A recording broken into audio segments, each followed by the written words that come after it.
On August 15, 2025, Donald Trump and Vladimir Putin are scheduled to meet in Alaska, a location where the histories of Russia and the United States collide. Alaska, once Russian territory, was sold to the US in 1867 for $7.2 million. It now hosts a summit loaded with symbolism and high stakes.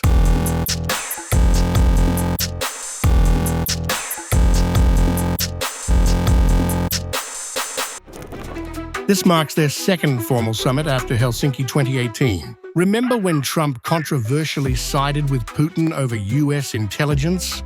They've crossed paths before at global summits, G20 Hamburg and APEC Da Nang, making headlines and shaking diplomatic tables.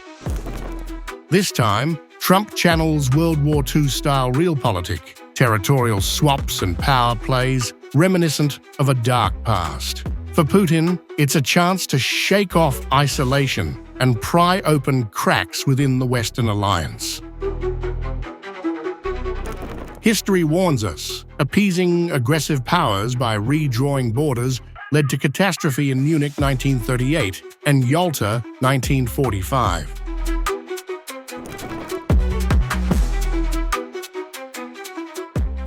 Trump's idea of swapping Ukrainian land with Russia echoes that same cold, transactional politics where people are mere pawns. Millions displaced, thousands dead, yet human lives risk being reduced to chess pieces on a geopolitical board. Peace without justice is no peace at all. Nations like India can't let history's victims be silenced again.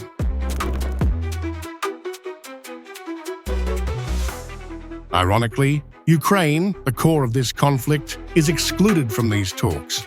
President Zelensky calls peace without Kyiv a dead decision, highlighting constitutional limits on land cessions. European allies echo this, insisting Ukraine must be part of any lasting agreement.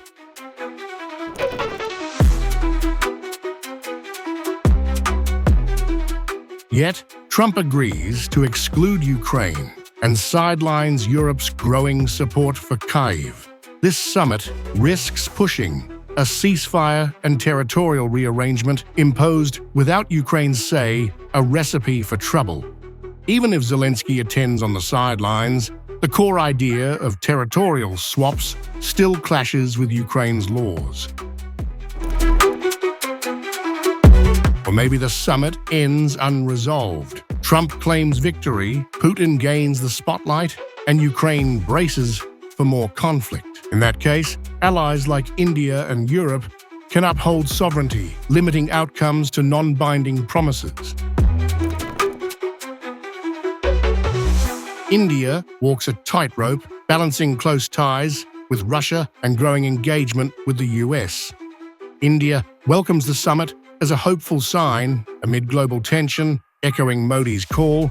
This is not an era of war. Regardless of success or failure, India stands to gain by staying a responsible, neutral player.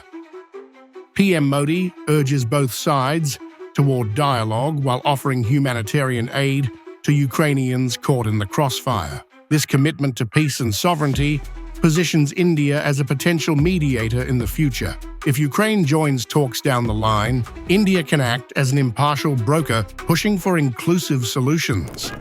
India-US trade tensions, especially over discounted Russian oil, could ease as the US and Russia engage directly.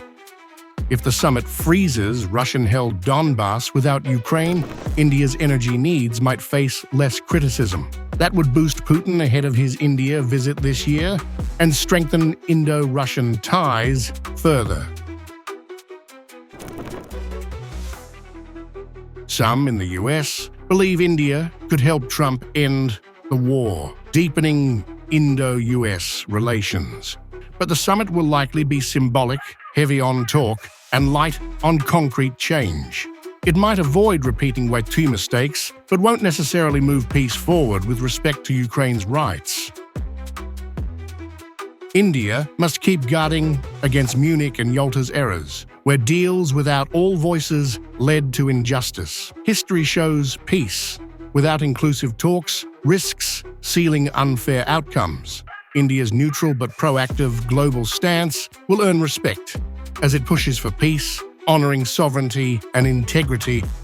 So the Alaska summit isn't the finish line, it's just the first step on a long, complicated journey toward peace. If you like this video, then like, share and subscribe to Mirror Now.